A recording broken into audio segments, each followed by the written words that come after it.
La genealogía de la moral, por Friedrich Nietzsche. 37. Tratado segundo. Culpa, mala conciencia y similares. 12. Todavía una palabra, en este punto, sobre el origen y la finalidad de la pena.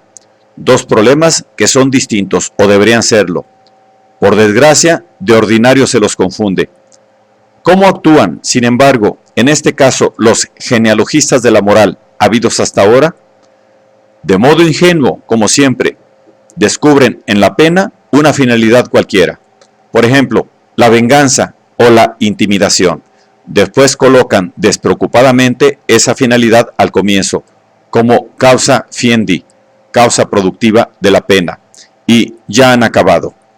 La finalidad en el derecho es, sin embargo, lo último que ha de utilizarse para la historia genética de aquel, pues no existe principio más importante para toda especie de ciencia histórica que ese que se ha conquistado con tanto esfuerzo, pero que también debería estar realmente conquistado, a saber, que la causa de la génesis de una cosa y la utilidad final de ésta, su efectiva utilización e inserción en un sistema de finalidades, son hechos totalmente separados entre sí.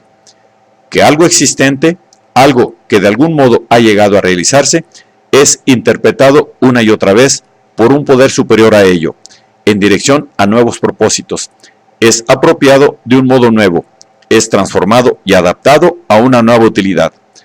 Que todo acontecer en el mundo orgánico es un subyugar, un enseñorearse, y que a su vez todo subyugar y enseñorearse es un reinterpretar, un reajustar, en los que, por necesidad, el sentido anterior y la finalidad anterior tienen que quedar oscurecidos o incluso totalmente borrados.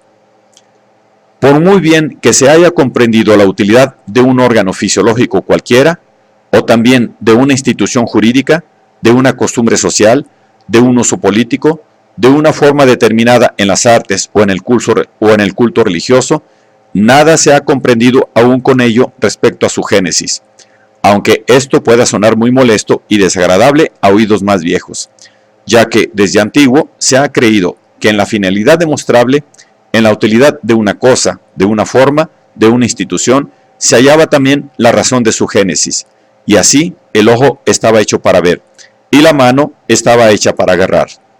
También se ha imaginado de este modo la pena, como si hubiera sido inventada para castigar. Pero todas las finalidades, todas las utilidades son solo indicios de que una voluntad de poder se ha enseñoreado de algo menos poderoso y ha impreso en ello, partiendo de sí misma, el sentido de una función. Y la historia entera de una cosa, de un órgano, de un uso, puede ser así una ininterrumpida cadena indicativa de interpretaciones y reajustes siempre nuevos, cuyas causas no tienen siquiera necesidad de estar relacionadas entre sí. Antes bien, a veces se suceden y se relevan de un modo meramente causal, meramente casual.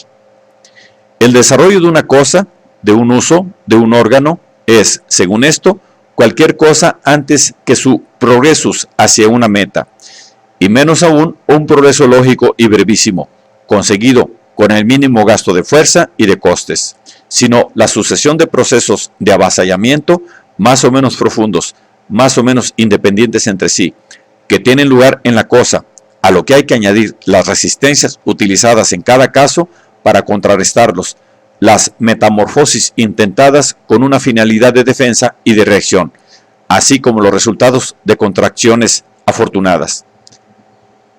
La forma es fluida, pero el sentido lo es todavía más.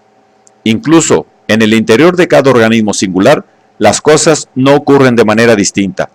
Con cada crecimiento esencial del todo, cambia también de sentido cada uno de los órganos, y a veces la parcial ruina de los mismos, su reducción numérica, por ejemplo, mediante el aniquilamiento de los miembros intermedios, puede ser un signo de creciente fuerza y perfección.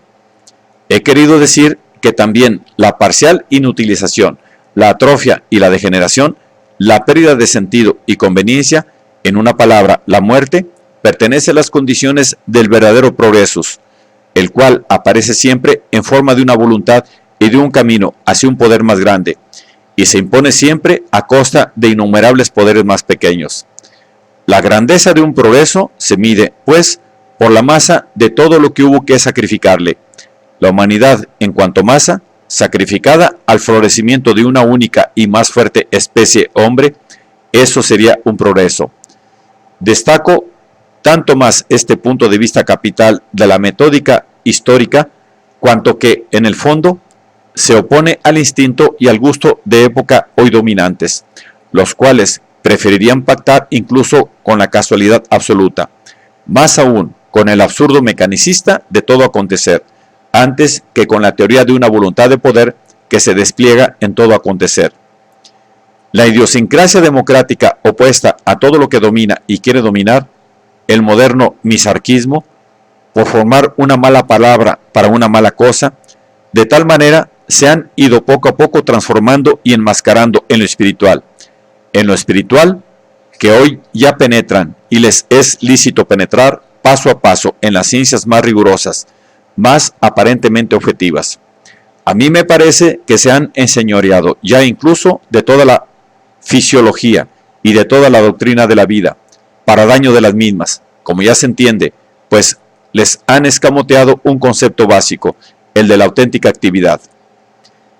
En cambio, bajo la presión de aquella idiosincrasia, se coloca en el primer plano la adaptación, es decir, una actividad de segundo rango, una mera reactividad. Más aún, se ha definido la vida misma como una adaptación interna, cada vez más apropiada a circunstancias externas. Herbert Spencer.